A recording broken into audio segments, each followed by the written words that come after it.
Welcome to Automate My Transactions for QuickBooks Online. I'm going to show you how easy it is to load expenses.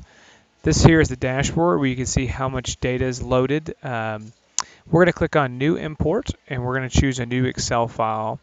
We're going to select the file here, which is for expenses.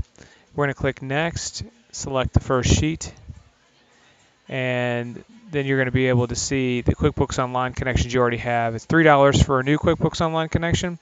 We're going to choose this one, and then you can choose, customer transactions, vendor transactions, other transactions, and list.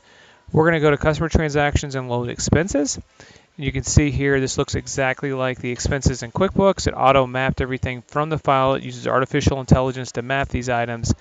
This is good, so we're going to click on the next button, but you could also go in here and make advanced configuration settings in here. We're going to click the next button, give this a name, so we'll say this is monthly expenses. And then on the next tab, you're going to notice that you can see that one field failed. There's one error record and one success record. We're going to click on this one error record. Notice it said that there was an issue and it was invalid value.